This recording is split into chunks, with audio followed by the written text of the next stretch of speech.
So yan guys, gagawa tayo ulit ng ating kimchi paste dahil ubos na siya. This time, iba naman yung gagawin natin. Ang gagamitin natin ay pear. Titingnan natin yung pagkakaiba nila kasi gusto ko rin subukan yung iba-ibang klaseng paste at yung iba-ibang ingredients na ginagamit nila kasi pagka nag-search tayo ng paggawa ng kimchi paste, napakadami nating makikita ng paraan.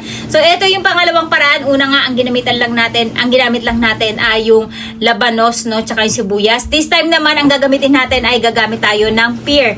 So, ang ginamit natin that time guys ay yung ating umeboshi. This time, ang gagamitin natin mismo ay itong ating pear. At ang tagal ko na nga itong nabili, 1 linggo, kaya nagkadurog-durog na siya doon sa ating rep, no? Dahil nga walang time ang lola nyo, dahil naghahabol ako ng paninda ng ating resin dahil magpapasko na syempre pagka ganito guys ay season. At eto nga guys, nakabili tayo ng ating Peche Baguio, 250 yen o nagkakahalaga siya ng 90 pesos. 'Di ba? Ang mura. Tulad ng dati guys, ang gagawin natin ay lalamugin muna natin siya sa asin. Tatastasin natin siya sa gitna. Yan. Patitikman nyo na din yung kimchi ng lola nyo next year.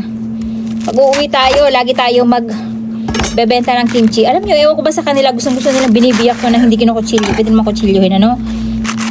Ginaganyan nila, tapos binibiyak na ganun. Pwede namang kutsilyohin. Gagawin natin, tatanggalin lang natin to guys. Pero ito yung masarap na part sa kimchi. Walang tapon talaga tong gulay na to. Ito papakain natin sa manok. Pag tinanim nyo pa nga, tutubo pa ulit yun.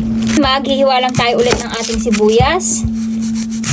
Lagi ko pinapaalala sa inyo, both ito pwede nyong itanim. Sa mga magtatanong na ingredients, ang ginamit lang natin dito ay isang malaking sibuyas. It's up to you guys kung gusto nyo magdagdag ng mas madaming sibuyas. Kaya lang kasi mas malakas magtubig ang inyong magiging chili paste. At ang gagawin lang natin dito, nag-add tayo ulit ng labanos. Kapag may peras na, pwede na kayong hindi maglagay ng labanos. Kaya lang iba yung aroma kapag mayroong labanos. Kaya nag-add pa din tayo. And 2 cups ng labanos ang nilagay natin. And then etong isang buong peras natin, nahiya pa ako, hiniwa ko pa ng kalahati. Pero lahat yan ay ginamit natin. Tapos 3/4 cup ng bawang, kalahating cup ng luya, 2 cups ng patis, 2 cups din ng asukal. Kahit na pulang asukal or puting asukal ang gamitin nyo. Tapos this time ang ginawa ko guys, sinama ko yung ating ginger na gilingin, pati yung ating bawang. And then nag-add din pala tayo dito ng fermented shrimp o yung binagoongan natin na sariwa na inasinan lang natin. At saka lang natin nilagay yung ating patis at asukal. At kung gusto nyo lang na mas madami kayong stock, ang gawin nyo lang ay doblehin nyo lang yung ating recipe. At mas maganda talaga kapag marami kayong stock guys kasi ito makakagawa at makakakain kayo ng kimchi lalo na kung kayo ay may tanim sa inyong garden. Kailangan natin tamisan at alatan kung gusto natin guys na ma-achieve yung hindi siya tumatabang, na kahit na nilagay natin yung gulay ay hindi tumatabang.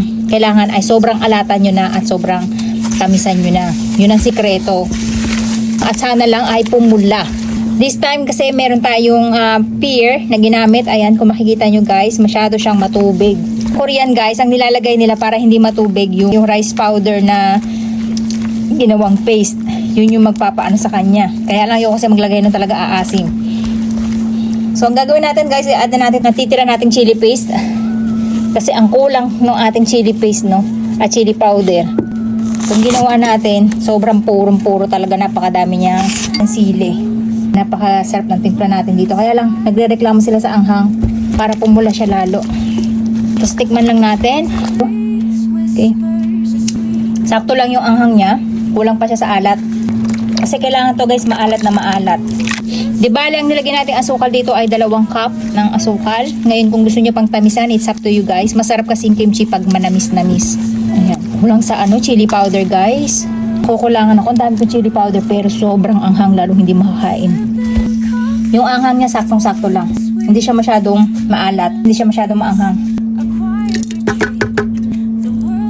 This time guys, ang konti lang ng chili powder natin. Ayan. So ito na guys yung ating Chinese cabbage after 3 hours. Salabisin lola nyo kaya inabot siya ng 3 hours. Nakita nyo, lamog na siya. Pigang-piga guys kung makikita nyo. Para mawala yung excess niyang tubig at alat. Tapos ganyan lang, walang kayong ibang gagawin kundi ihalo yung inyong gulay na nilamog dito sa ating paste. Tapos nag-add lang tayo dito ng carrots. Sayang lang ay wala na tayo garlic chive dun sa ating garden. Kakagawa natin, ayan, nakalbo sila. Yung ating sangkatutak na naman na kimchi, this time ang lasa naman niya ay yung peras natin. At iti-taste test natin yung with peras naman ang ginamit natin. Tadakimasu! Tadakimasu! Grabe, ang sarap na yan. Sarap. Nanghang. Hindi ko nga din naman yung sili ngayon eh. Ito naman. Sarap. Sarap. Maalat pa siya. Maalat pa siya, guys. Kasi, hindi pa kumakatas yung gulay. Pag kumatas yan, tatabang kasi to. Sarap. Yun eh. Ang sarap, guys. Wala siya pinagkaiba dun sa ginawa natin. Mas okay pa din yung plum na lang gamitin ko kasi meron akong stock. Sarap. At mas tipid at ang mahal ng pera. So, ayan guys. Napakasarap niya at ang dami na naman nating stock. So, ayan na guys, yung nagawa nating kimchi. Nakagawa tayo ulit ng 2468. At ito na nga lang yung natira natin na kimchi na ginawa natin nung siguro mga 4 days ago. At ayan na lang sila. Diba? Ganyan kasarap yung kimchi natin. Weekly gumagawa talaga tayo.